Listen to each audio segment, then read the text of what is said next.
Boa noite, pessoal. Meu nome é Mirela Carla, está no ar mais um Altispod, podcast mais atípico deste Brasil. Minha gente, uma salva de palmas. Muito bem. Estamos muito animados aqui, por quê? Porque vai ao ar, a partir de hoje, a edição especial de São Paulo, oferecida pela Clínica Singular, da minha grande amiga, daqui de São José do Rio Preto, Gisele Albuquerque, e que proporcionou, deu um apoio para que esse projeto acontecesse, né? Levou o Altispod até São Paulo para entrevistar várias pessoas e contribuir aqui com um conteúdo gratuito para vocês. Então, inclusive, se você não está inscrito no canal, já me dá essa moral, né, minha gente? Custa nada. Já se inscreve, já deixa seu joinha. Essa interação, né, esse compartilhamento, esse engajamento é super importante para o YouTube entender a relevância do assunto, entregar para mais e mais famílias. Então, já deixa o seu joinha e bora assistir um pouquinho sobre a apoiadora dessa edição. Olá, meu nome é Gisele Albuquerque, sou CEO da Clínica Singular Gisele Albuquerque. Há mais de 10 anos atuando na área da saúde e da educação. A Clínica Singular é a realização de um sonho, que surgiu há 5 anos. Sonho este de fazer a diferença na vida do outro. Em nossa clínica, contamos com equipe formada, especializada e supervisionada por mim. Nossos atendimentos vão de 1 a 17 anos. Atuamos na área da avaliação e intervenção precoce, avaliação e intervenção de dificuldades, transtornos do neurodesenvolvimento e de aprendizagem, alfabetização clínica, psicopedagogia ABA, neuropsicopedagogia, análise do comportamento aplicada. Contamos com um espaço externo para desenvolver habilidades psicomotoras e o espaço Kids, onde os pequenos podem aguardar brincando. Aqui em nossa clínica, nós temos como missão transformar, de que vale passar por essa vida sem fazer a diferença na vida do outro. Meu muito obrigada a toda a equipe, né, da Clínica Singular por ajudar aqui esse projeto da Altispod, que eu acredito tanto, que eu sou apaixonada, né, o intuito de passar informação gratuita de qualidade para o máximo de pessoas. Então, deem aqui, recebam com muito carinho a nossa apoiadora, Gisele Albuquerque, uma salva de palmas.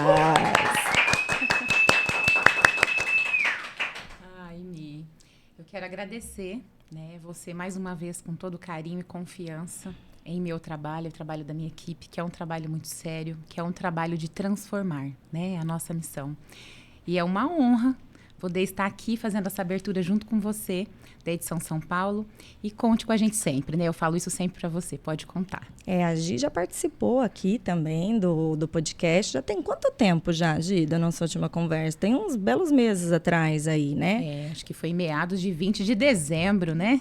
Então, a gente conversou sobre o papel da psicopedagogia, Exato. Né? Então, trabalhamos inclusive, a previsibilidade, né? Para volta às aulas, Para né? volta às aulas, verdade. Foi isso mesmo. Foi. Então, se você não assistiu esse episódio, dá uma olhadinha aí no canal. Dá para colocar, Juninho, os cards ali, como que fala que o pessoal... Isso, então tá. Aí. Não sei, eu não tenho direção. Então, ele vai pôr em algum lugar daqui do mundo da tela que você pode clicar e assistir esse episódio com a Gi, que foi muito bacana. E a gente escolheu hoje falar sobre alfabetização. Eu pedi para você, para a gente falar sobre isso, sim, porque eu sei que é um tema de muita angústia e aflição para as famílias atípicas, né? Exato. E a gente esbarra em muito despreparo, muito desconhecimento, muita desinformação. Isso gera muito sofrimento para todos os envolvidos. E como eu sei que você é maravilhosa, que a Gisele, ela é incansável, gente. Ela não para de estudar, ela dá a alma dela mesmo, se capacitar o máximo possível. Então, eu fico feliz demais de você estar aqui para a gente esclarecer várias coisinhas. Obrigada, Mi. Realmente, eu costumo dizer, né, para as minhas supervisionadas e mentoradas e alunas, a gente escolheu uma profissão que a gente não pode parar de estudar. Porque a todo momento sai um artigo científico novo, né? E a gente tem que estar ali dentro e conhecendo. Nós estamos em constante mudanças e as crianças, então, né, mudam a cada acordar. Né? Eu costumo dizer que eles já estão diferentes novamente, né? Então, a gente não pode parar de estudar. A nossa missão aqui é transformar, né, e fazer a diferença na vida do outro. Então, desta maneira, vamos fazer com qualidade. Então, estudar me encanta. É o meu hiperfoco, né? Ali os estudos. Todo mundo acho que tem, né? Mas é algo que me encanta muito. atrelado a isso, né, o nosso sonho, que é a nossa clínica, e a minha família, né? Porque hoje a turma toda não está, né? Que eu ando só em bando, né, Mirella? A Gi anda em bando. O marido e os filhos acompanham em tudo. Gente, é uma graça. Seus meninos ficarem, né, assim, acompanhando, tirando foto, fica na maior paciência. No episódio que nós gravamos, foram, sei lá, quantas horas de bate-papo. Eles vão em todo lugar, né? O meu esposo é o nosso motorista, né? Quando a gente vai em congresso em algum lugar, leva a minha equipe quando vai. Mas hoje, né, alguém tem que trabalhar fora o hotspot aqui, que nós também estamos trabalhando, porém, né, as crianças também têm prova. Estou sentindo falta, mas estamos aqui, né, por um bom objetivo, né, Mi? Bom, Mi, falar sobre alfabetização é algo que muitas vezes, né, é uma angústia, assim como você havia dito, né? Mas o que muitos profissionais e pais, eles entendem como alfabetização somente lá, né, meados de 6, 7 anos, e não buscam habilidades preditoras que antecedem, que é a base, né? Então, assim, em clínica, quando a gente pega uma criança como, por exemplo, na fase de 8 anos, porque, assim, aqui no Brasil, entende-se que a criança tem que ser alfabetizada até o 3º ano do fundamental, certo? Que fique bem claro que nós não temos conteúdos alfabetizadores na Base Nacional Comum Curricular a partir do 4º ano. Ou seja, é o famoso quem pegou o cavalo branco até o 3º ano e alfabetizou. Ok, quem não foi, fica atrasado. E aí a gente entra em outros âmbitos emocionais dessa criança também. Sim. E dessa família. Sim. Né? Que é muito triste. E quando a gente fala de alguém neuroatípico, né? Que, por consequência, tem as suas... Cada ser é único, né? Somos singulares. Mas que geralmente tem a sua rigidez, né? Precisa, então, estar apresentando isso muito antes. Eu te cortei, me perdoa, minha amiga. Não é. O que você estava dizendo, eu pensando alto aqui, porque o Selmo Lacerda, que fala muito isso, de que essa oportunidade da alfabetização na escola regular, né? É meio que assim, joga para cima, quem pegou, quem não pegou... Exatamente isso. Né, já era e fica para trás mesmo, né? Então, a verdade, acho que muitos, quando começam a se atentar nessas questões de alfabetização, que eu também pensaria dessa forma, que seria, sei lá, 6, 7 anos que eu vou começar a me preocupar com isso aí. A hora que o Arthur for pro 1º ano, vamos supor. E aí é que está o erro, não é, Gi? Exato. Porque a alfabetização só vai acontecer se tiver todas essas habilidades assim, que são pré-requisitos para que a alfabetização aconteça, né? Exato. Então, elas precisam ser trabalhadas. Se não foram antes, tem que ser trabalhadas, né? Para que isso se desenvolva, né? Exatamente, Mi. Então... Quando a gente fala de alfabetização, a gente pode falar desde a 20ª semana de gestação. Gi, que loucura! Sim, né? O seu bebê, ele já te ouve. Então, você pode ali já começar a cantar, conversar, né? Ler livros para essa criança. É um processo. Quando essa criança nasce, você já, né, dá ali o chão para ela, onde ela vai ali brincar com o quê? Às vezes a gente compra aqueles objetos chicarésimos, né? Que a criança não se importa, ela quer só uma tampa, abrir um armário e fazer aquela bagunça legal, né? Então, assim, essa criança precisa, isso também é habilidade preditora, essa criança precisa desse chão para desenvolver tônus muscular, que vai refletir lá na pega, nesse lápis, nesse pintar, nessa noção espacial, nessa noção, enfim. Né? De se manter sentado durante a aula, né? E a postura, que são coisas que eu tô precisando me atentar com o Arthur, justamente. Essa questão do tônus muscular, porque vem a fase de alfabetização e essa hipotonia que ele tem, então, de ficar derretendo, fazendo as coisas, né?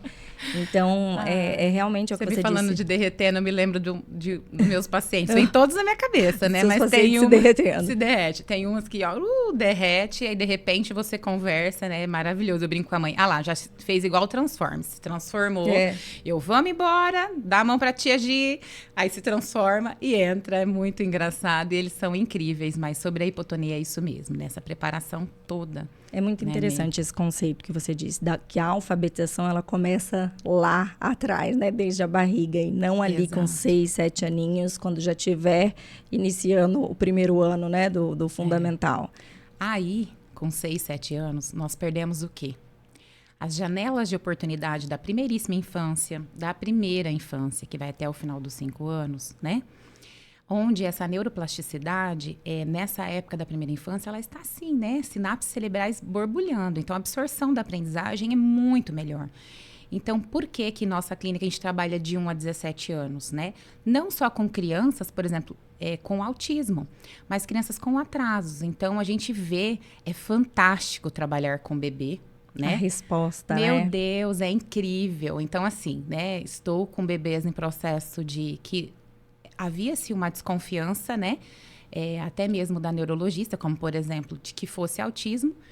Veio para a gente, foi feito todo um trabalho de intervenção precoce, né? Que eu trabalho com o modelo Denver, que é através do brincar, baseado na ciência ABA. Então, nós estamos aí com quase 1 ano e já estamos com um processo, eu costumo falar de desmame, né? Que a gente vai diminuindo a quantidade de sessões e dando somente a manutenção para ver como é essa resposta, né? Claro que isso, cada criança tem um perfil. Sim. Então, como por exemplo, uma dessas crianças, ela não estava dentro do espectro, era apenas um atraso por N situações que ela viveu ali no parto, enfim, né? Durante o nascimento. E é incrível, a gente chora daqui, chora de lá, e o desenvolvimento é surreal, né? A gente pode fazer uma analogia, uma massinha de modelar, onde você consegue ir modelando esse cérebro. E muitas vezes os pais e algumas pessoas, né, Mi, ainda tem aquele mito, cada criança tem seu tempo. Então, isso pra gente que entende ali da parte do desenvolvimento infantil, dos marcos de desenvolvimento, é muito triste. Porque sim, a gente tem o nosso tempo, né? Então, mas se a criança está apresentando ali os seus atrasos, a gente tem que intervir desde o início, né? E tem um marco, mas esse marco dentro de cada criança tem seu tempo, tem uma janelinha ali, né? Não pode ser coisa totalmente fora, justamente. Esses marcos foram definidos já com muito estudo, avaliando do médio, do que era muito ou que era menos, e é um padrão médio mínimo que tem que ser observado. Exatamente. Não adianta isso de cada criança tem seu tempo, olha, é um tiro no pé. E é algo assim que nos deixa... É como falar que a alfabetização é um clique. Não existe um clique, né? Existe sim uma base muito boa, né? Então, Mi, a gente começa, né? Voltando lá para a parte do engatinhar, dessa parte, né? Que é a habilidade preditora para a alfabetização. Então, mãezinhas, deixem as crianças no chão, né? Chão é vida, né? Como se diz. E aí, Mi, alfabetizar, na verdade, é um processo com começo, meio e fim, né? Então, quando a gente fala que esse processo vai desde o conhecimento das letras até uma leitura muito mais fluente, até o entender. Então, Gi, e as habilidades preditoras? Quais seriam elas, né? Eu gosto muito de recomendar, né, que eu acredito que é de fácil acesso, esse livro da Ensino das Habilidades Básicas para a Pessoa com Autismo. Mostra ali na câmera para isso. A autora é Camila Gomes, tá? Camila Gomes é um grande nome, né, na área da alfabetização. É uma pesquisadora também, né? É um grande nome para alfabetização e ela fala uma linguagem que é de fácil acesso. É óbvio que se você é um profissional e tem especialização na análise do comportamento, você vai absorver muito mais fácil, né? Por conta da linguagem, mas ela é ótima, ela fala muito, serve para pais, para educadores. Então, ela vem aqui contando a história inicialmente do que deve ser feito. E quando a gente entra ali nas habilidades básicas, a gente pode falar das habilidades de atenção, né? Que a Camila fala, habilidades de imitação, de linguagem receptiva, linguagem expressiva e habilidades ali pré-acadêmicas. Tá. Ou seja, antes das habilidades pré-acadêmicas, ainda temos essas habilidades, né? Tá vendo como é muito mais complexo, né? Não é algo que vamos pensar só lá, 6, 7 anos. Então, mais uma vez ressalto, quando a gente fala de indivíduos neuroatípicos, ou que tem uma dificuldade, ou que tem algum atraso, o ideal é iniciar o quanto antes, tá? Por isso eu sou a favor dessa intervenção precoce, desta estimulação precoce, né? A gente trabalha muito com uma equipe multi, né? Com outras clínicas também em parceria, com outras colegas de trabalho, para que isso tudo aconteça. Então, cada um dentro do seu quadradinho, mas todo mundo estimulando. Sim. E a psicopedagogia, eu, né, que tenho essas especializações, por que a Gi fez tudo isso? É aquilo que você disse, né? Incansável de estudar. Nós somos únicos, só que nós somos formados por pecinhas e a gente precisa entender o funcionamento de todas elas. O nosso cérebro é o que comanda, mas existem essas ligações com o restante do nosso corpo, com o nosso emocional, com o nosso comportamento. Então, e nós, quanto inicialmente falo pela pedagogia, né? Nós damos aulas de qual idade? De 4, né, até o 5º ano, como por exemplo. Então, a gente se especializa quanto psicopedagoga para ir até adultos, né? Na verdade, ali a gente pode trabalhar também com idosos. Quando a gente fala de estimulação precoce, no caso, eu que tenho eu gosto de dizer, no outro episódio também você me questionou hoje, mas todo mundo pode fazer? Todo mundo tem a formação, mas às vezes as pessoas não se especializam, né? Sim. Então, a gente precisa entender dos marcos de desenvolvimento para não exigir da criança algo que é além. Isso, né? que não é esperado para ela aquilo, né? Exatamente. É como fazer analogia a uma casa onde você quer pôr o telhado se ainda não foi construída a parede. Impossível. Sim. Né? Então, se faz necessário saber dessas habilidades. Sim. Né? E se especializar. Então, muitas vezes, no âmbito ali no campo da psicopedagogia, realmente, as psicos, elas costumam, a grande maioria que eu conheço, Gi, eu gosto dessa parte da alfabetização. Ok, mas quem preparou essa criança antes? Entende que é muito mais complexo? Sim. Não é só chegar lá, ensinar letras, números. Se não tiver a base, não é uma alfabetização efetiva. Sim. E o que a gente pode dizer, que a gente vê muito, são muitas falhas nesse processo de leitura e escrita por essa ausência aí das habilidades preditoras. E eu acho tão importante, assim, enquanto mãe, né? Então, pais, cuidadores, se conscientizarem, né, desse processo de desenvolvimento. Eu não preciso ser técnica, mas um conhecimento, assim, mínimo de como deveria funcionar e formas de estimular é muito importante, porque, beleza, meu filho é autista, então, nasceu autista, o cérebro dele já teria essas dificuldades que ele apresenta, mas, por muito desconhecimento da minha parte, eu também não proporcionei um ambiente que estimulasse. Sim. Por conta dos atrasos já que ele tinha, então, eu, assim, não tinha interesse, né? Eu tentava, por exemplo, isso pôr no chão, chorava, muita dificuldade de ficar de bruço, pouca reação, né? Daquela atenção compartilhada, interação. Então, eu não sabia muito o que fazer com aquela criança, sabe? E hoje eu, assim, vejo o quanto que eu poderia ter feito e que teria ajudado e acelerado, diminuído os atrasos, né? Diminuído os atrasos, porque esses atrasos foram se instalando e aumentando e acumulando, né? E coisas muito pequenas. Então, eu acho muito importante, assim, a família se empoderar desse tipo de informação. Porque, assim, pode ser um divisor de águas mesmo da forma como essa criança vai desenvolver. Exatamente. E o que muitas vezes E olha que a gente está falando do Arthur, que é pequeno, mas as informações eu vejo hoje, atualmente, muito mais próximas de todos nós. Sim. Né? Eu vejo muito mais profissionais se capacitando. Depois da pandemia, eu senti que as pessoas estão buscando mais, né? Porque a gente teve aquela fase ali, 2 anos, né, enclausurados. Sim. E aonde os pais, muitas vezes, foram percebendo ainda mais. É. Porque muitas crianças ficavam ali o dia todo na escola, aí vinha para casa, vamos dar ali o alimento, deixa um pouco no celular e vamos dormir, né? Uhum. A grande maioria das famílias é o que a gente escutava. Sim. Até porque as famílias também trabalhavam, Sim, né? sim. Então, a gente tem esse lado empático. Eu sempre digo para as minhas mães, né? Estou aqui não para julgamento, para orientação, mas vocês precisam me ouvir. Uhum. Então, assim, a gente super entende. Então, quando você fala do Arthur, você que é uma super mãe, sempre tentou, né? Eu tenho orgulho de ter você como minha amiga e uma super mãe, né? teve essas falhas, imagine para quem não tem, né? Não tem zero, assim, de informação, né? Então, hoje a gente consegue buscar em fontes seguras de profissionais que trazem essas informações que a gente pode ajudar os nossos filhos. E não é fácil, ninguém disse que ia ser fácil. Realmente é cansativo, né? Mas são detalhes, pequenos detalhes que parecem bobos, mas que você já consegue estimular em casa. Nossa, né? Com certeza, com certeza. Assim, esse ambiente que a criança fica em casa é a maior quantidade de horas dela, né? E então precisa ser aproveitado, oportunizado. Exato. Né? Que a criança seja de fato exposta para conseguir aprender. Sim, né? Porque muitas vezes, né?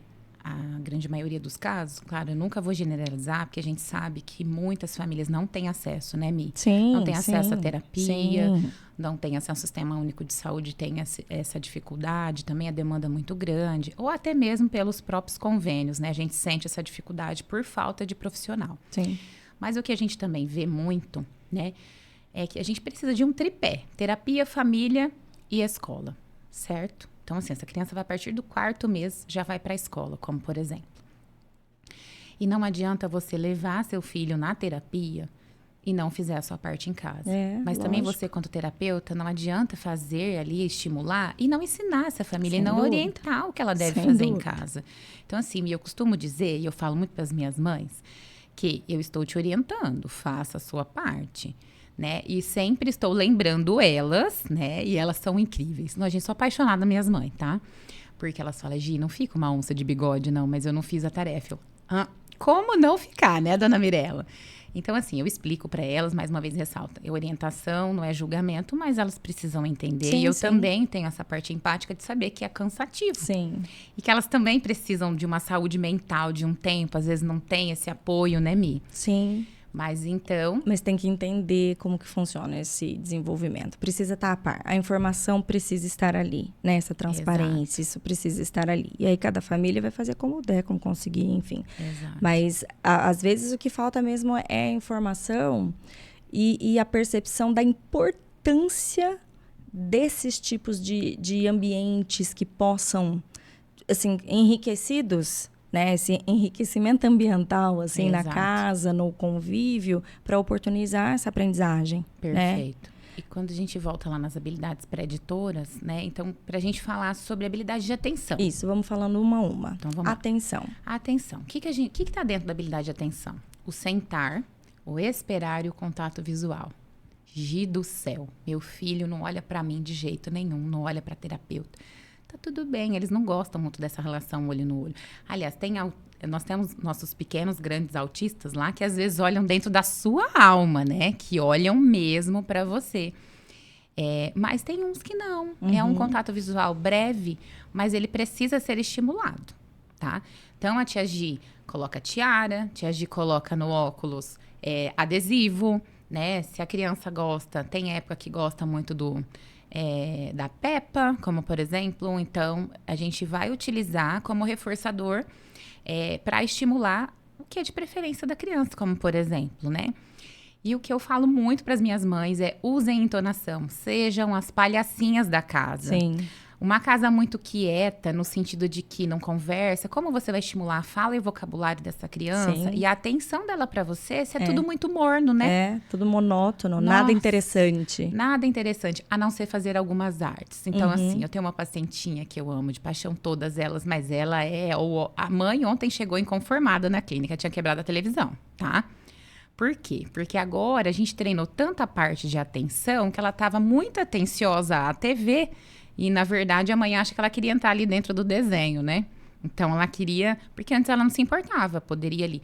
Não, Gi, mas você deixa ficar na televisão? Não sou eu, né? A família tem um tempinho ali de tela que não é apropriado, mas foi algo que aconteceu, sim. né?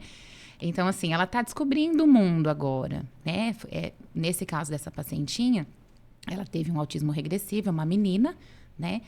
E onde ela, falando sempre de uma maneira informal, mergulhou ali no mundo do autismo e nada, nem ninguém compartilhava atenção, não sentava, não tinha habilidades nenhuma preditoras. Então, um desafio muito grande para nós, né? E hoje ela senta, ela segue a instrução, ela se comporta como ouvinte, ela aponta, ela ainda não adquiriu a fala. Né? Ela teve a regressão da fala também, mas nós estamos no processo. Sim. Né? Do que você falou, do que está dentro da atenção, é muito, assim, dentro do autismo é difícil você ver a criança ticando todas essas né, essas Nem habilidades. sempre vai atingir o 100%, né? Não vai, mas é muito comum não ter mesmo, assim. Eu penso, no Arthur não tinha nada disso, nada. Né? Isso do contato visual. E muito isso e eu estimulo hoje, né, o tempo inteiro, né? Sim. Só o dia inteiro, só. Mas porque não consegue sustentar o contato visual por tempo suficiente para aprendizagem. Para aprendizagem.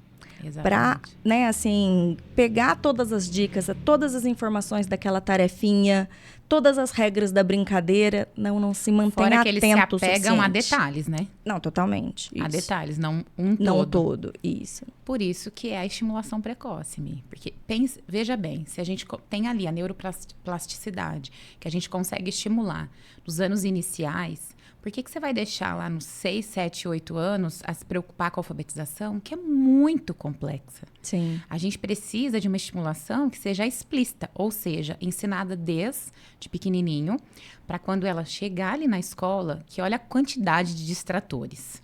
Janelas, portas, crianças conversando, coisas caindo, professora falando, eu tenho que alternar a minha atenção com a lousa, professora, meu caderno.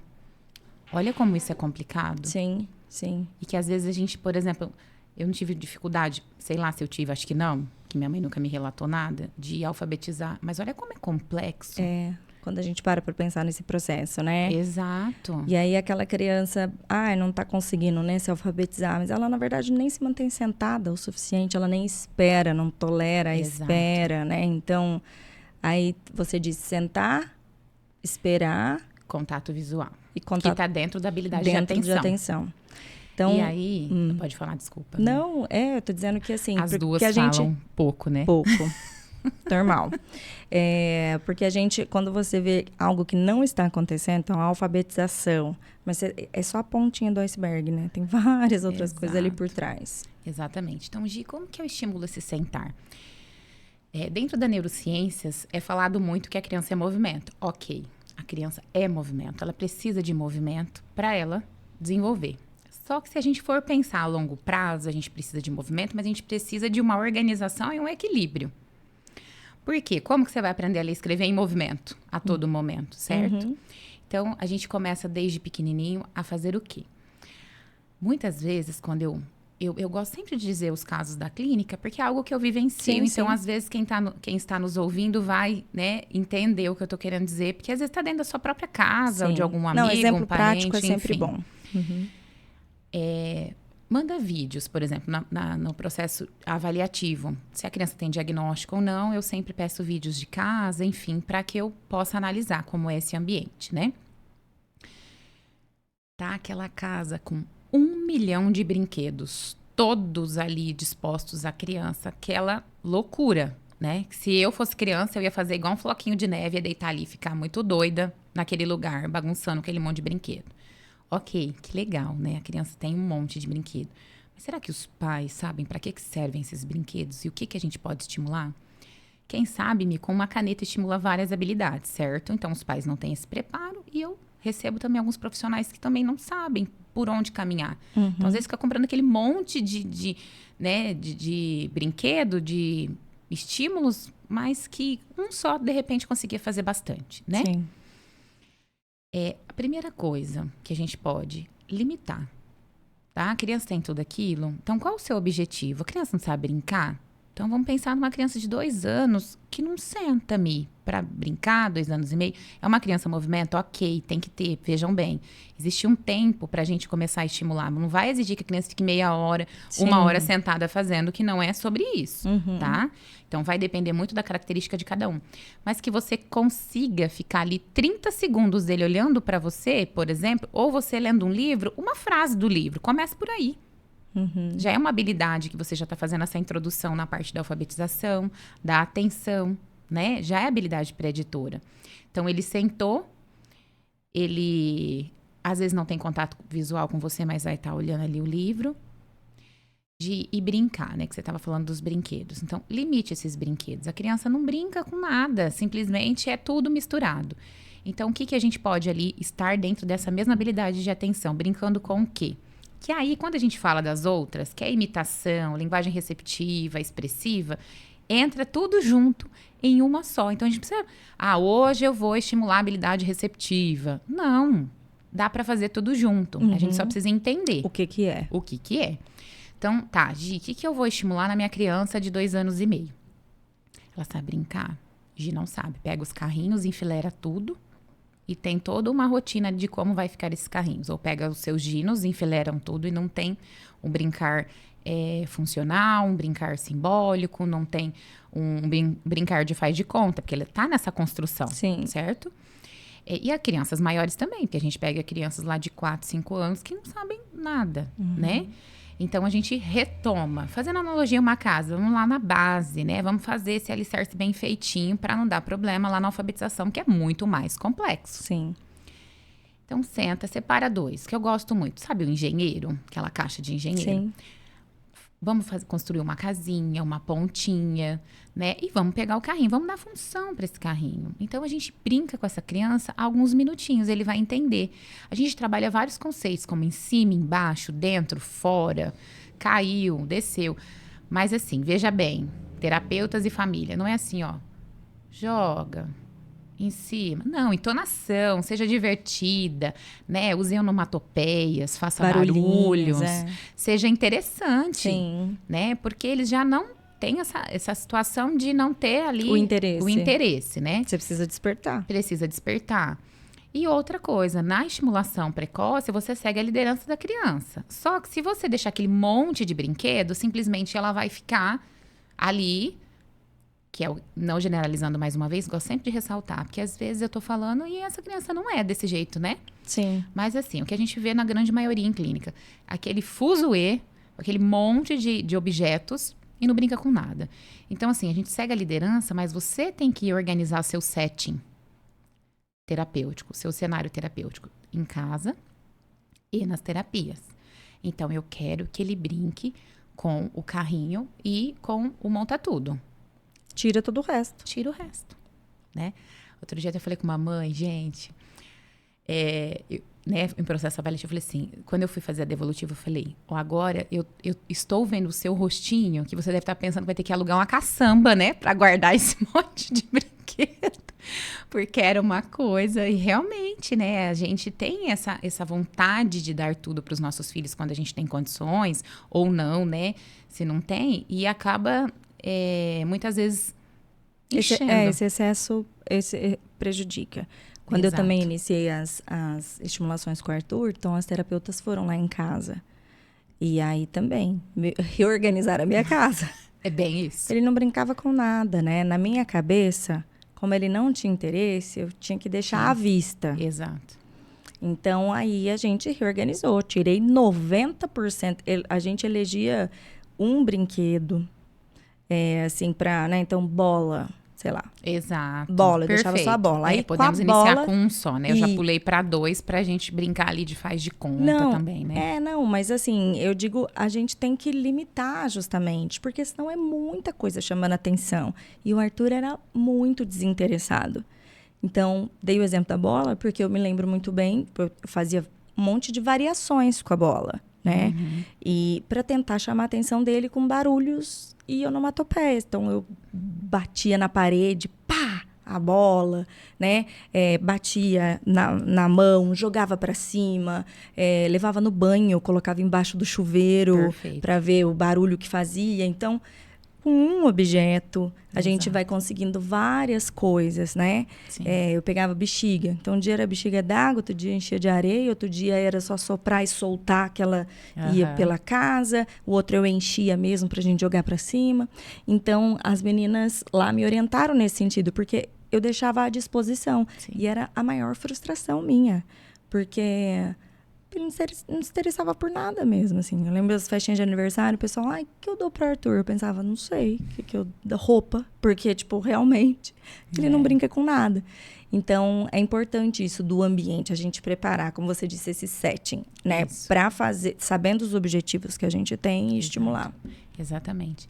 E mais uma vez, isso que você falou que as meninas foram lá, né? É perfeito isso. E às vezes, como eu atendo paciente muito de fora, não tem essa predisposição, essa disponibilidade de ir na cidade. Então, o que eu, Gisele, faço, já que estamos falando aqui tanto para mães quanto para outras profissionais, vídeos. Então, assim, uma vez por semana eu sento com elas têm que filmar, né, como foi os treinos. E é muito engraçado, porque aí eu falo assim, ó, vamos treinar a mão direita, como por exemplo, né? Porque eles têm essa oscilação de pega, e aí fica aquela confusão. Então, quando já pré-determina, a gente vê que tá mais na direita, vamos estimular essa.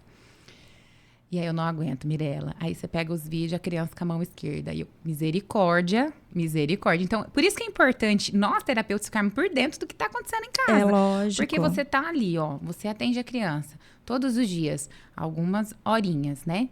Uns minutos. E aí vai para casa, tem o treino de casa, vai para a escola, tem de repente o AE, enfim, né? Se eu treino essa mão, a escola é essa mão, por exemplo, né? E aí em casa tá qualquer mão. Imagine o cérebro dessa criança. Você não reforça, né? Você não ensina esse caminho no cérebro de aprendizagem. Exato. Porque essa constância, o reforço, a intensidade que vai fazer a absorção, né? Exatamente. Que vai fazer aprender. Então, quando eu pulei, né, falando que eu lembrei desse fato, lógico que não estou expondo, mas a mãe deve estar ouvindo aí, né, que ela é assídua aqui no Hotspot. Ai, que legal, fico feliz. Então, assim, a gente pensa lá, o que eu quero dizer, deixar bem enfatizado, é que as terapeutas precisam orientar as famílias. E precisam, né? E as famílias precisam seguir as orientações para aquilo que você acabou de dizer, né? A gente precisa fazer mais de uma vez durante o dia, né? E fazendo aquilo para que ela possa absorver melhor, né? Então, voltando lá no sentar. Quando eu sento com uma criança, eu organizo esse cenário terapêutico, falando das crianças pequenas, né? E dos maiores também, porque às vezes a gente pega criança com 5, 6 anos e sabe brincar, né? Então, colocou, agora a gente vai brincar disso. Então, segue a liderança da criança, né? O modelo Denver, que é o que eu gosto de trabalhar. Porém, você não vai deixar a criança fazer tudo, você não tem que ensinar, estimular também. Então, chega o momento que você entra, quando a criança te deu aquela resposta, que muitas vezes é um sorriso, ou ela tá deixando você estar ali naquela brincadeira, aí você já começa a usar onomatopeias e já começa a estimular, né? Em cima, caiu, né? Vai achar legal, né? Você pode dar ajuda física total também para ela ver e já reforçar, né? Isso falando dentro da análise do comportamento, mas que você, que também não é analista, pode estar fazendo essa orientação, né? Que é algo que é cientificamente comprovado, que tem evidência, né? Que é bacana para as crianças, né? Mães que, de repente, estão nos ouvindo e não é... Gi, meu filho não é autista, né? Serve também essa estimulação para o seu, né? A gente, se é bom para um indivíduo neuroatípico, imagine para um neurotípico. É isso que a gente vai lá na tecla da inclusão na escola, né? Da forma de como a gente vai trabalhar com as crianças. Então, eu levo sempre como lema isso, né? Se é bom para o neuroatípico, imagine para o neurotípico. Então, é muito mais fácil de aprender. Sim. Aí, o que a gente estimulou ali? Um contato visual, porque aí você pode levar na altura dos seus olhos, para que reforce. Usando onomatopeia, às vezes eu chego perto e venho no meu e brinco com essa criança. Eu uso óculos, então eu uso um adesivo de preferência da criança. Às vezes eu coloco aqui um animalzinho no meu óculos. Eu não tenho óculos. Criatividade. Para chamar a atenção dessa criança. Eu tenho um apito montessoriano que faz barulho de passarinho. É muito legal, né? Então a gente consegue fazer isso.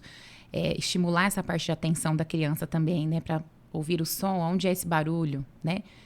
Gi, mas meu filho, eu posso fazer o barulho de cair a casa e no olho. Mas é com persistência. Sim, exato. Não vai, você vai fazer uma vez, aquilo vai acontecer. Se fosse assim... Não é? Não pode desistir. Não pode, não pode. Então, eu falo para os meus pais, não existe poção mágica e pode pirlim-pim-pim. Não pense que vão iniciar agora a terapia. Claro, criança é uma caixinha de surpresa, né, Mi? Mas às vezes eles vão assim, né? A gente precisa alinhar essas expectativas nossas como terapeutas e das famílias, quanto, né, família. Sim. Porque às vezes a gente vem com uma expectativa muito grande, ai, vai nela e vai dar certo. Mas aí não tá todo mundo junto. Sim. Né? Então, a criança também, a gente tem ali um dado muito importante, que eu deveria ter falado no começo, mas acho que é pertinente falarmos agora. O CDC, né, que é o de controle dos Estados Unidos, que fez um índice esse ano que foi muito alarmante para todos nós, de 1 a cada 36 crianças, né, dentro do espectro. Mas dentro desse dado, de 1 para cada 36, nós temos um dado ali muito grande com deficiência intelectual, né, acho que é cerca de 31%, que está ali dentro da deficiência intelectual, mais alguns prejuízos, e outros naquela parte limítrofe de 70 a 85, né, que tem esses prejuízos e são significativos para a aprendizagem, né? Estamos falando aí do transtorno do espectro do autismo. Então, veja bem, só 44% desses 1 para 36, segundo esse dado, não tem tantos prejuízos, não tem tantos, mas a gente precisa conhecer o espectro e saber o que é realmente o autismo, porque todos eles têm, né, Mi? A gente sabe da rigidez cognitiva, enfim. Então, por isso, mais uma vez eu ressalto, mãezinhas, vamos fazer estimulação precoce. Vou esperar crescer mais, agora é muito novinho, e muita terapia. Não. É agora que a gente deve pensar para que esse indivíduo, para a gente melhorar o prognóstico dele, para que ele não sofra lá na frente. Sim. Porque depois vem questões hormonais, psicológicas, ele começa a entender que o mundo é mundo, se comparar com um amigo, os bullying, né? Sim. Na escola que estão terríveis. Nossa. E não adianta, por mais que você prepare seu filho em casa, criança, né? Às vezes tem malícia, às vezes não tem. E então é muito triste. Então a gente tem que cuidar dos nossos desde pequenininho. É dessa maneira que a gente vai evitar. E eu gosto de deixar bem claro que não é só com os autistas, com os outros transtornos também. Porque, veja bem, a Tia Gi não trabalha só com autista, eu trabalho também com as comorbidades dele, né? Sim. Porque é um combo, né, Mi? Sempre. Nunca vem sozinho, né? Nunca vem sozinho. Então, se faz necessário saber do espectro, mas saber do TDAH, da dislexia, deficiência intelectual, enfim. Então, por isso que eu não me canso de estudar, minha amiga. Então, eu acredito que essa habilidade do sentar, o esperar e o contato visual, que a gente trabalhou dentro da habilidade da atenção, que no livro da Camila, ela fala, e ela inclusive explica, e tem até planos, né, de como você fazer. Então, é um livro muito bacana de se ter. Para ter. Legal. Muito especial mesmo. Habilidade de imitação. Entenda quando você sentou para brincar com seu filho, você imitou ele e ele te imitou. Então, a gente trabalhou isso também. Então, automaticamente, voltamos na habilidade da atenção. Quando a gente trabalha da linguagem receptiva, é esse indivíduo tendo o comportamento de ouvinte. Então, ele vai receber essa informação, ele vai te ouvir e ele vai expressar de alguma maneira. Ele não fala, mas ele responde de uma maneira com o apontar, de uma maneira gestual, né? Eu tenho crianças, Mi, que eles têm dificuldade no apontar muito latente, mas que só no olhar você já sabe o que é. Por exemplo, o uso do banheiro. Desfraudamos. Se a gente for pegar o protocolo de desfraude, tem muitos passo a passo. Mas é possível, sim, desfraudar alguém que não é verbal e que, de repente, não aponta. Sim, sem dúvida. Eu tenho várias mães, amigas, que o desfraude aconteceu quando a criança não é verbal. E algumas delas não desenvolveram mesmo a oralização, né? Já estão maiores e estão desfraudadas e independentes, porque tinham essas outras habilidades preditoras, né? Dessa compreensão. Exatamente. Né? Dessa linguagem receptiva e a expressiva, como você disse, não de falar, mas o de se dirigir, o de apontar, o de te puxar, o barulho que faz, a reclamação gestual, sim, enfim. Exatamente, Mi. De forma assim, como fala, uma resposta adequada àquele contexto, né? Exato. Por isso que é importante o profissional estudar. Sim. Porque senão ele vai ficar preso àquele protocolo de desfraude. Mas não fala, não aponta, então não vai desfraudar nunca. Vai ser um adulto usando fralda para sempre. porque a gente sabe, né, Mi, que existem sim alguns com muito mais dificuldade de adquirir essas habilidades. Eles vão adquirir, mas que demoram muito tempo. Sim. Então, assim, eu tenho paciente na clínica que a gente usa as pistas visuais, que se levantam, né? Faz, como você disse, a hipotonia, né? Derrete. Então, eu já fico esperando. Claro que eu trabalho com previsibilidade, né? Então, tô sempre lá. Mas, de repente, passou despercebido, não fez xixi antes de entrar e deu vontade. Às vezes, a mãe não me falou, a gente não fez xixi, por exemplo, né? Então, dá aquele sinal, eu já fico em alerta, vai lá pras pistas, nem aponta, só olha assim pro bonequinho ali do xixizinho do banheiro, eu já sei o que é. Então, eu já vou levar. Entendam que não precisa de todas essas habilidades, mas elas precisam ser ensinadas. Como que ela sabe que lá ela vai para o banheiro, né? Porque a gente ensinou. Sim. Né? Você sabe, Gi, que é uma das coisas que ficou muito na minha cabeça. Quando a criança é pequenininha, crianças típicas, né? Tem muito isso de imitar, né? É muito inerente a elas, assim. Então, uma faz um negócio, todas estão fazendo. Uma caiu, a outra, todo mundo cai. Aí outra pulou, todo mundo pula, né? E eu nunca tinha entendido a importância desse repertório de imitação. Porque a gente acha que é muito natural, né? É assim, sabe? E o Arthur não tinha nenhum repertório de imitação, nada. A gente precisou trabalhar bastante com ele, imitações bem simples, motoras, para depois ir aumentando a quantidade, né, de comandos e muitas tal. vezes com ajuda física total, né, Mi? Total, a física total. Então, pega a bola. Não pegava, então eu pegava a mãozinha dele, pegou a bola, muito bem. E aí, depois foi esvanecendo esse suporte, né? Não pode desistir. Não Porque não às pode. vezes a criança não quer fazer aquilo, né? Então, eu costumo dizer para minhas mães, não desistam. Vai lá, pega a bola, já reforça, rápido, para ele entender Isso. que legal, né? Olha, me deu parabéns, eu peguei a bola. E a gente vai modulando esse cérebro também, que aquilo é bacana, que é importante e que a gente tem um reforçador. Sim. Né? Então, assim, a expressiva, né, como a gente estava dizendo, e tudo isso é habilidade acadêmica, né, pré-editora. Eu não sei quanto tempo a gente tem, amiga.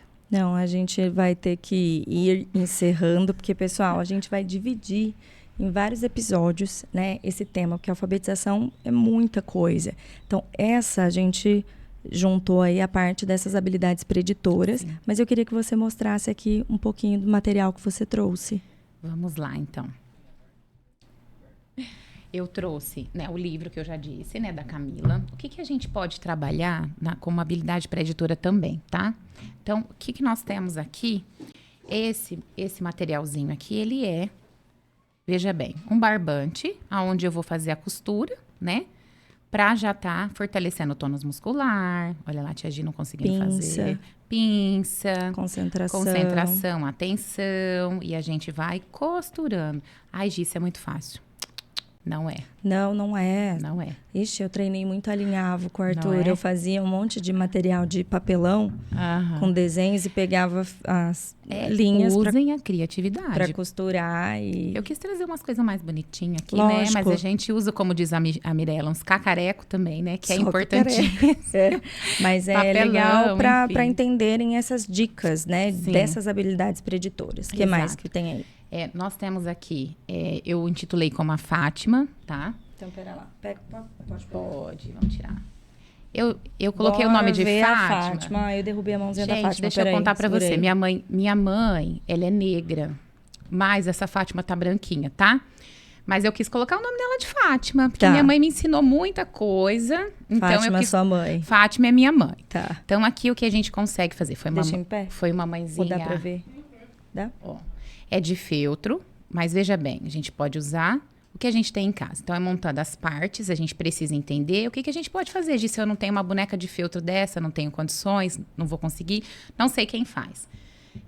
Tem a menina, e aí tem o menino, que é o Júlio, que é meu pai, tá? E troca o cabelo, troca a roupinha, olha aqui, ele tá tão usadinho, coitadinho. Né? A gente trabalha o quê? Consciência do corpo, né? Claro que eu tô dando aquela pincelada mesmo, como dicas. Sim. Podemos usar EVA, a atenção de educadores, professoras, né? Que são as rainhas dos EVAs. Podemos utilizar EVA, podemos utilizar papel. Então, assim, coloque papel no chão, deite a criança, faça o contorno. Ai, vamos colocar então agora, o que falta? Use espelho para ela ter essa consciência, essa atenção é muito legal. Agora vamos pintar, já põe esse monte de guache no chão e vamos entreter essa criança com esse movimento, né? Trabalhando essas habilidades. Outra que a gente também trabalha... Pera só um pouquinho. Isso você tá falando e eu tô lembrando, né? Veio um filme na minha cabeça. Sim. De consciência corporal, sabe o que eu fiz também, que é legal para quem não tem material de nada? Eu pegava a roupinha do Arthur, punha no chão. Então, você pegava um shortinho e uma camiseta. Perfeito. E eu pegava coisas em casa. Tipo assim, sei lá, uma escumadeira, colher de pau, pratinho. Pegando coisas em casa. Muito bom. E que a gente pudesse usar aqueles materiais para ir fazendo a partir da roupinha dele no chão, no tapete da sala. Tá vendo? Aí fazia os bracinhos. O que você acha que pode ser a mãozinha, né? O que tá faltando? E foi tão engraçado um dia, porque ele montando, né, isso do esquema corporal, foi ficando cada vez mais rico em detalhes. Exatamente. Então, fomos aumentando a percepção daquele corpinho, né? Aí até que chegou o dia que ele pegou...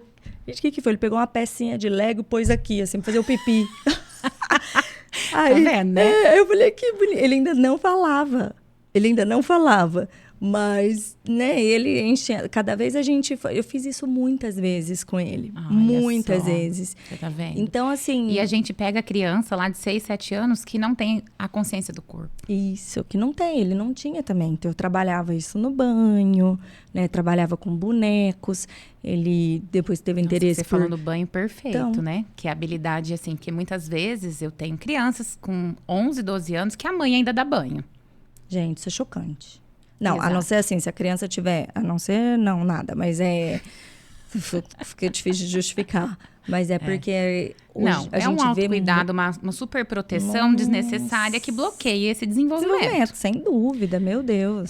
Limpar bumbum, não sabe? Com 11, 12, 13 anos. Que isso? E aí? Aí já começa a despertar para algo emocional de gostar da amiguinha. Mas não sabe tomar banho. Então, é complicado, sim, né? Sim. Então, eu falo para as minhas super mães... Autonomia, Autonomia. Então, quando você falou do banho, consciência do corpo, né? Sim. Como que ela vai saber onde tá a orelha? Ai, Gi, isso é muito comum. Não, gente, vocês não têm noção. Não. Tem que... o Arthur, nada veio para ele com o tempo. Né? Eu precisei ensinar tudo subdividir em microcategorias. Mas ele aprendeu tudo.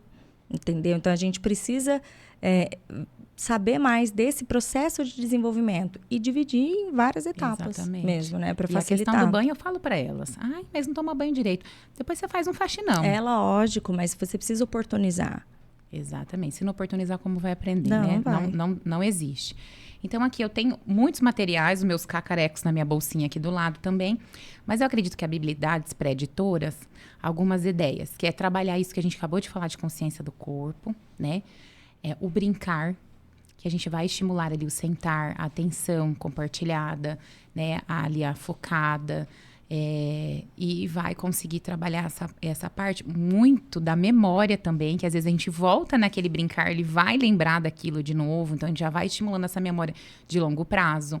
A de curto prazo, que é fez e faz novamente, é tudo habilidade para alfabetização. Sem ela não vai, né? Então, eu falei aqui sobre desenvolver. Quando eu disse do cogumelinho aqui de passar o fio, que a Mi fala do papelão, que é o que você pode usar em casa, tá? E que a gente usa na clínica também. Tampinha de marmitex, que é de isopor. Então, a gente pega, claro, sob supervisão, né, gente? Palito de dente e vamos construir. Eu faço um desenho ou um caracol, como por exemplo, eu uso em clínica, sim, esses materiais, que são simples e dou como orientação para as famílias. E nós vamos, então, furar. Olha que legal. Disputa. Quem fura mais rápido, quem fura... Então, é muito bacana. Brincar, por exemplo, de passar cadarço no tênis em casa. Sim. Né? É habilidade pré-editora, Gi? Sim. Trabalha, né, a psicomotricidade, a coordenação olho-mão, trabalha a atenção, trabalha o controle inibitório, que é aquela ansiedade, né? Aquela parte que eu quero ganhar, eu sempre quero ganhar. E não, né? Então, você tem toda uma etapa, você tem que ter essa paciência. Exatamente. Né? E muitas vezes eles vão desistir, né? Porque é difícil para eles. Sim. Eu não quero brincar disso. Sim. Né? Então, você tem que ir tendo esse equilíbrio de deixar ganhar, como deixar perder. E a gente vai trabalhando tantas outras habilidades sobre isso, né? Massinha. Meu Deus, infinitas possibilidades, né? Massinha é muito. Dá para você brincar, construir algo com brincar simbólico, com brincar funcional, com faz de conta, né? Com trabalhar vocabulário. Então, assim, quando eu falo para leitura para as crianças pequenas, é essencial. Gi, mas ele não fica 30 segundos. Leia uma frase. Tá tudo bem. Você viu o que o lobo fez? Né? Usar essa entonação. Se você tiver a oportunidade de ter alguma coisa, fantoche, é muito legal, chama atenção, isso é muito bacana, né? Oportunizar. Sentar com essa criança. Filho, aonde está então o lobo mau? Ele tem que participar. Então, muitas vezes eu vou capacitar as escolas, os professores. Ah, mas ele não para na roda. Então, aí eu pergunto assim, mas como é a participação, a inclusão dessa criança nessa roda de conversa? Assim, é uma leitura passiva, que só tem que ficar ali, assim? Então, como que você mantém interessado? Ele não tem atenção, ele não senta, ele não tá nem aí pra você com essa leitura, entendeu? Então, como que a gente faz? Logicamente, falando generalizado, mas assim, cada criança tem um perfil diferente. De repente, tem um hiperfoco em outra situação que tá ali, né? A gente recebe crianças com hiperfoco com letras e números. Então, uma sala, um ambiente alfabetizador cheio de distratores, ele não tá nem aí para você. Ele vai ficar rodando a sala mesmo, procurando letras, números, outros tipos de livro que ele tem acesso do que você tá lendo para ele. Sim, né? Sim. Então, assim, como que é essa roda de conversa? Como que faz? Eu falo da roda na escola, mas ao mesmo tempo pensando em casa. Sim. Essa criança tem que participar. Tem. Senta no meio da sua perna, né? Se tá em casa, né? Coloque o livro na frente. Gi, mas ele senta e já levanta. É assim que começa. É aos poucos. Cansa. Parece que não vai dar certo, mas você não pode desistir. Não. É isso né? mesmo. Você estava aqui mostrando esses outros de encaixar. Ah, tem até um de esquema corporal. Tem. Olha lá.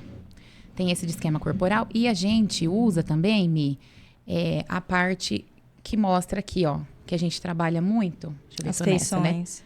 né? Tô feliz! Meu Deus, as crianças racham o bico de rir, que a tia Gia é uma palhacinha, né? Então, eu tô feliz! Aí, tem a... Tô muito brava, porque eles não têm essa percepção do outro. Não Muitas vezes, né, o outro tá bravo, ele continua rindo, Isso. né? E passou, então a gente já trabalha tudo. Olha que bacana, trabalha tudo. Chorando. Começa a perceber, né? A molecada racha o bico de rir de mim, né? E esse aqui... é triste. Hoje eu tô muito triste. Então, a gente trabalha essas partes também, né? Que para utilizar a expressão, para eles entenderem as emoções. Sim. Não só esse, né? No vídeo institucional também mostra que a gente tem... Entendam que a gente tem vários, dentro da mesma habilidade, a gente tem vários recursos, mas para estimular a mesma habilidade, Isso. só com materiais diferentes. Exato. Né? Entender o objetivo e a importância daquela habilidade. Sim. E aí o céu é o limite. Aqui são algumas Exato. dicas, né? Não adianta também ficar... porque às vezes, eu pego as minhas meninas supervisionadas, alguma delas... eu vi tal coisa lá, né? Na rede social. E fica variando. Um monte... Mas aí, gente, cadê o objetivo? Isso. Ok, legal isso aí. Mas qual que é o objetivo dessa atividade? O que você vai trabalhar? Tá dentro do programa que a gente fez? Então, não adianta ser algo legal se não tem funcionalidade, né, Mi? Sim. É a mesma coisa que eu disse anteriormente. Você quer colocar o telhado na casa que não foi feito nenhum alicerce? Sim. Né? É sobre isso. E aí, até esse aqui é um instrumento. lá. Posso pegar, né? Uhum. Esse aqui, pessoal, ele é um instrumento que ele é pago, tá? É Sérgio Antônio da Silva Leite, mas ele é muito acessível. Tanto para clínicas, que é o IAR, tá?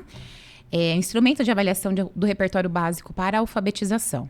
Então, tanto para clínicas, a gente pode estar utilizando, para a sala de aula, para a gente receber esse aluno, meu Deus, ele está preparado para quê? Que pé que tá essa criança, Exatamente. né? Entender esse repertório de habilidades, né? O que ele tem e o que precisaria ser trabalhado. Exatamente. Então, esse instrumento, ele tem um custo muito baixo, você compra na internet, tá? Ele é muito fácil.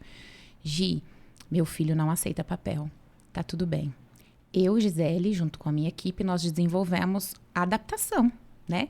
Então, aqui, por exemplo, tem um que tem o copo desenhado, cheio de água, que, na verdade, é complicado para perceber Por tá exemplo, cheio de que tá cheio de e vazio, água lá. né? As quantidades. Não sei se vocês vão conseguir visualizar aqui, por exemplo, tá? As Tá quantidades. lá, quantidades. Então, temos aqui o copo cheio e tem lá o vazio. Então, a criança precisa terminar. Ela não vai olhar. Então, a gente precisa proporcionar, porque ninguém é uma folha em branco, Mi. A gente precisa proporcionar uma adaptação de acordo com o perfil do seu cliente, do seu paciente, do seu aluno, tá? Então, o que a gente adapta? Garrafa. A gente pode pôr um copo desse mesmo jeito, cheio e vazio. Só que tem criança que bate a mão e derruba tudo. E aí vira aquele, né? Aí desorganiza. Sim. Ou, geralmente, os autistas gostam muito de água, né? Eles querem mesmo que caia para poder ali bagunçar ali com a água. Então, a gente coloca garrafa transparente, com tampa, tampinha. né? E tá tudo bem, a gente precisa entender. Mas oportunizar, porque ninguém é uma folha em branco. Então, o IAR, ele vai, assim, para um repertório que a gente pode aplicar, que vai de 4 anos e meio para frente, 4, 5 anos. Como que essa criança está sendo preparada? Porque tudo isso aqui foi trabalhado antes, no brincar. E como que ela generaliza? Será que ela consegue fazer essa correspondência? Então, aqui a gente consegue verificar essas habilidades que vai avaliar aqui. Eu até anotei, tá, gente? Esquema corporal, lateralidade, posição, direção, espaço, tamanho, quantidade, forma, discriminação visual, discriminação auditiva, verbalização das palavras, análise, síntese e coordenação motora. Ou seja, super completo. Dá Super para avaliar completo. bastante, ainda que você não Sim. aplique o caderninho, mas os conceitos desse caderninho para entender o quanto aquela criança compreende, né? Exato. Não precisa necessariamente usar, né, Mi? Você pode, é isso que você acabou de dizer. Isso, o que eu tô querendo verificar. Você não precisa verificar da forma que tá ali, aí você vai verificar igual você mesmo falou. Então, conceito de cheio, de vazio, de cima, embaixo, enfim... você tem outras formas de fazer essas medidas, né? Exato. Você diz que isso aí compra na internet em torno de R$20, R$20, mais ou por menos, aí. E tem um outro instrumento também, que é o Portage. Portage. Mi, eu uso muitos instrumentos padrões ouro na clínica para avaliar, para montar o plano interventivo. Mas hoje eu quis trazer algo em que as pessoas tivessem acesso. Sim, E isso. que fosse oportunizado para todos, Isso. tá? Então, eu trouxe esse que é mais em conta, que você pode usar em sala de aula, você vê aqui. Não precisa comprar vários para todo mundo, você faz a sua adaptação, né? Tanto para o papel, né, baseado aqui no IAR, quanto no concreto, para oportunizar para aqueles que vão te responder ou não, né? E o Portage também é algo que você consegue pegar na internet, você digita lá Portage, né? Que ele vai estar trazendo para você o material gratuito. E eu também fiz a minha adaptação, né, no Portage. Então, quem quiser esse material, eu vou disponibilizar, né? Acho que tá um enderecinho aqui, só me chamar no direct ou no telefone da clínica. Isso, tem o perfil da Gia aqui o tempo todo, aí vocês mandem direct para ela pedindo, que ela encaminha. Encaminho, sim, podem ficar tranquilos, que eu mando para todo mundo, né? Mas a gente demora um pouquinho, né, Mi? Porque a gente tá em atendimento. Sim, mas responde. Mas responde, com certeza. Então, o Portage, ele vai avaliar a socialização, a linguagem, a cognição, o autocuidado e desenvolvimento motor, tá? Então, o Portage, ele vai de 0 até 6 anos. Então, tem as habilidades de 0 a 1, ele é muito legal. De 1 a 2, de 2 a 3, de 3 a 4, de 4 a 5, de 5 a 6. E alguns dos casos eu costumo utilizar, e eu falo para as minhas mães, que a gente vai rastrear os déficits e excessos. Por quê? Às vezes, voltando lá na casa, né, tá com o telhado ali, caindo, capengando, né? Falando de uma maneira bem informal. Mas e aí? Não sabe a habilidade preditora de 0 a 1, né? Não tem o mínimo de treino. Se ele não adquire 100%, ele tem que estar numa faixa ali que a gente tem que estar estimulando sempre. Então, ele é algo acessível, de fácil acesso, e que a gente consegue também desenvolver, tanto para profissionais, quanto para escolas também, né? Porque muitas vezes eu também envio para a escola. Tem algumas habilidades que nem eu, como terapeuta, vou saber, que é atividade de vida diária, que é casa, né? Então, a família que vai responder. E a família é essencial que responda, na visão deles. E assim, esse tipo de protocolo, eu, quando profissional, eu gosto responder, fazer com a família. Por quê? Eu dou modelos, né? Veja bem se faz isso. Porque às vezes a mãe fala assim, ele olha pra mim sim. E não é um olhar, não, né? É o olhar que está sendo perguntado, né? Exato. Então, assim, eu gosto de fazer com as famílias, porque aí eu falo, tá, mas esse olhar como que é?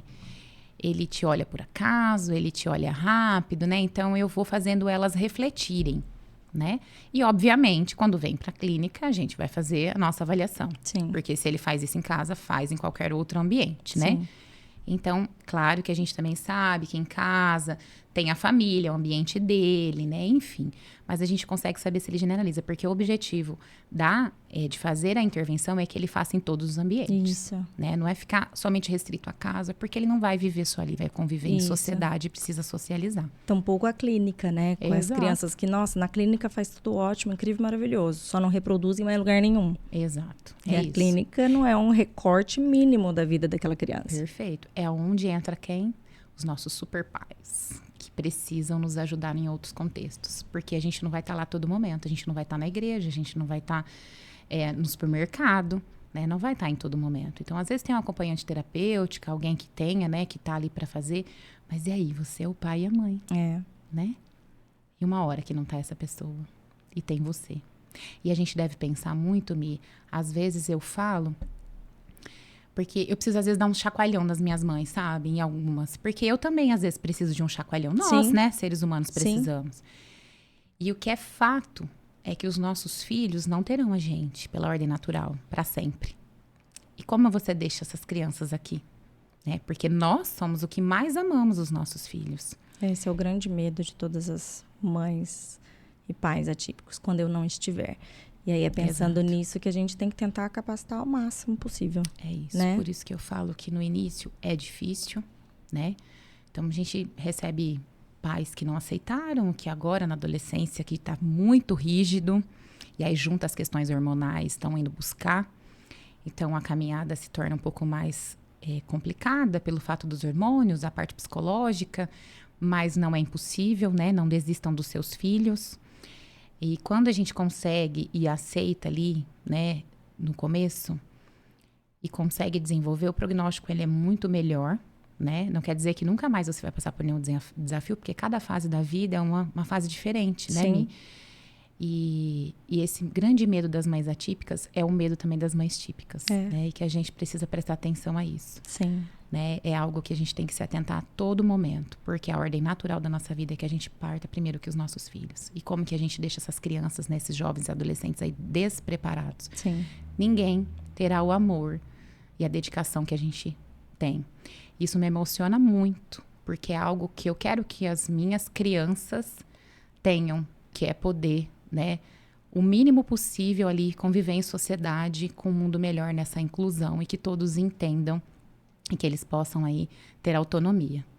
Perfeito, Gi. E ó, para dar um spoiler pro pessoal do que vem por seguir, porque a gente falou então dessas habilidades preditoras da alfabetização. Sim. E aí, qual o próximo passo? Próximo passo, não tão menos importante, aliás, 90% do processo da alfabetização vem da consciência fonológica e do princípio alfabético.